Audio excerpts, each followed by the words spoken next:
L'illustration pédagogique et la diffusion des connaissances au XIXe siècle. Le XIXe siècle est une période marquée par d'importantes améliorations dans les techniques d'illustration des ouvrages.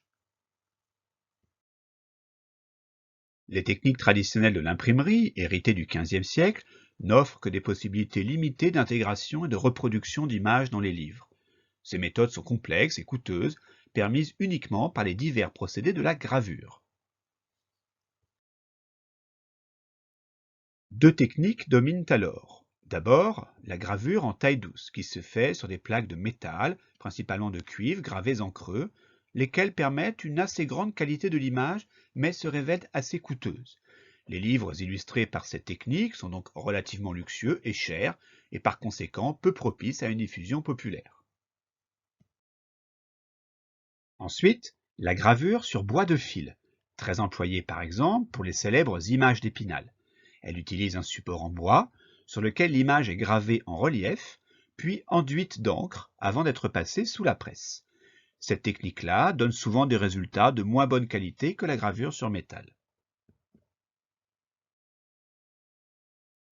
Au début du XIXe siècle, une série d'innovations techniques permettent de faire baisser le coût des ouvrages illustrés et d'accélérer le rythme de la reproduction.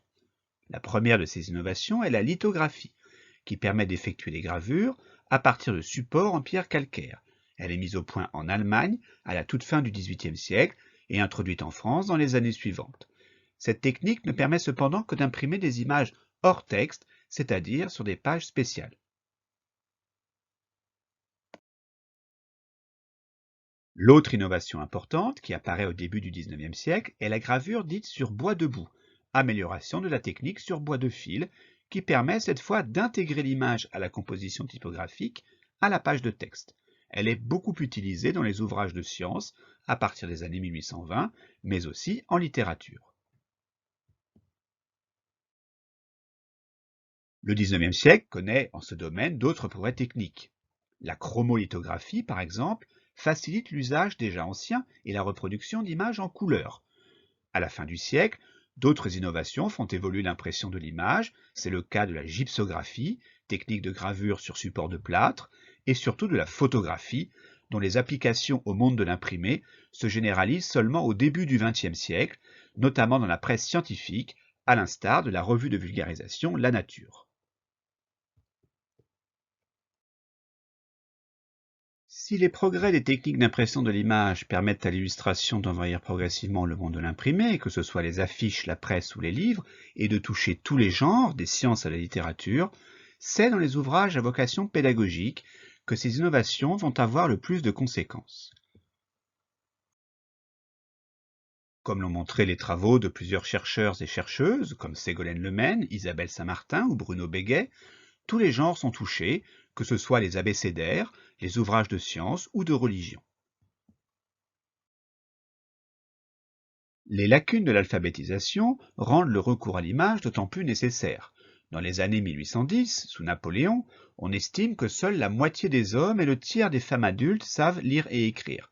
Dans les années 1870, à la veille des lois de Jules Ferry qui généralisent l'instruction primaire, ces chiffres montent à 3/4 des hommes et 2/3 des femmes. La lecture n'est donc pas forcément une pratique dont les Françaises et les Français sont totalement familiers. La présence de l'image dans les livres présente donc un double intérêt. D'une part, l'illustration vient couper le texte, aérer la typographie, elle permet de rendre le livre moins austère, plus agréable et de ménager des pauses dans la lecture. D'autre part, l'image constitue aussi un support d'information parfois plus parlant, plus efficace que le texte. Elle peut venir compléter ce dernier pour illustrer le propos et le rendre plus intelligible. Il existe en effet un large consensus chez les pédagogues français qui s'accordent tous sur les mérites de l'image, moyen de fixer l'attention, de rendre les idées concrètes, mais aussi de faciliter la mémorisation. Pour toutes ces raisons, le manuel scolaire est un support privilégié du développement de l'illustration.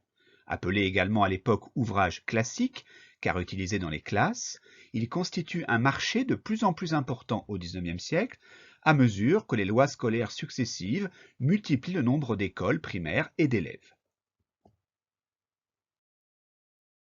Pendant la première moitié du siècle, dans les établissements d'enseignement secondaire réservés aux élites, comme dans les écoles primaires que fréquentent les enfants des classes populaires, il apparaît comme un objet plutôt rebutant, à la typographie serrée. Il est rarement illustré et, en définitive, fort peu pédagogique, du moins selon nos critères actuels. Mais avec les progrès techniques, à partir du milieu du siècle, l'illustration se répand dans ce type d'ouvrage.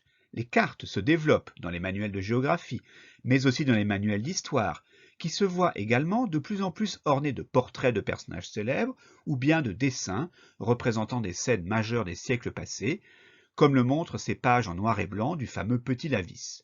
Ces images concourent à l'édification chez les Français d'un véritable imaginaire constitutif du roman national.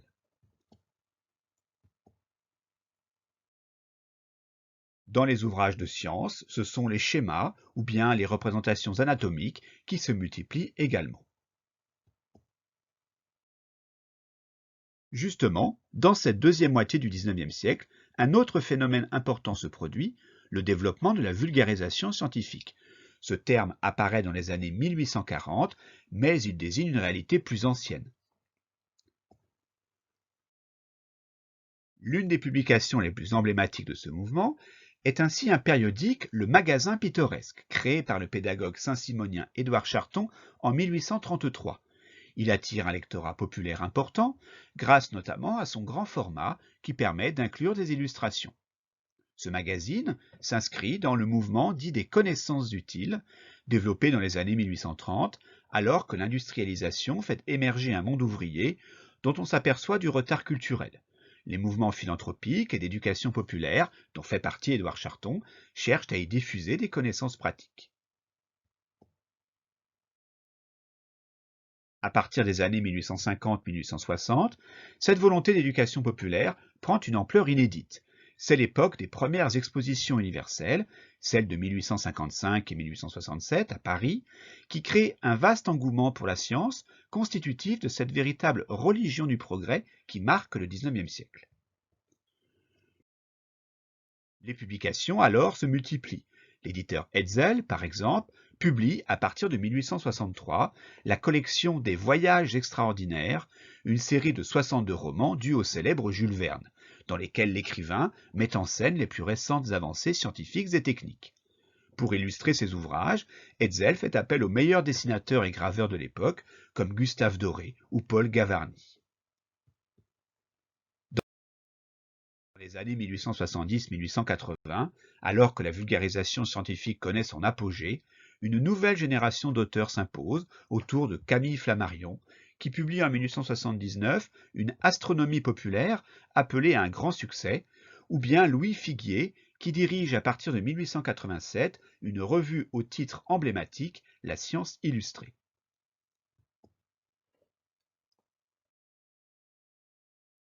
Dans les manuels scolaires comme dans les ouvrages et revues de vulgarisation, l'iconographie proposée, on le voit, est assez hétérogène et peut jouer des rôles différents. Une partie de ces images, d'abord, relève d'une vraie démarche scientifique. Cartes de géographie, reproduction d'œuvres d'art ou de spécimens naturels, schémas d'expériences ou de machines, visent à accompagner le texte dans l'exposition de la vérité. Mais parfois aussi, les illustrations se révèlent plus originales, plus imaginatives, plus allégoriques, lorsqu'il s'agit, par exemple, d'imaginer une scène historique dont on n'a conservé aucune représentation. De temps à autre, enfin, il faut satisfaire les contraintes commerciales liées à ces publications et insister sur le mystérieux, le dramatique ou le spectaculaire afin d'attirer l'œil du lecteur, de susciter son intérêt, plutôt que de satisfaire sa soif de connaissance. En définitive, l'illustration pédagogique est un bon exemple de la façon dont évolue l'imprimé au XIXe siècle. Le livre devient à cette époque un produit industriel dont la fabrication est massifiée grâce au progrès technique, tout en restant un objet investi d'une grande force symbolique liée à sa fonction culturelle, la diffusion des connaissances.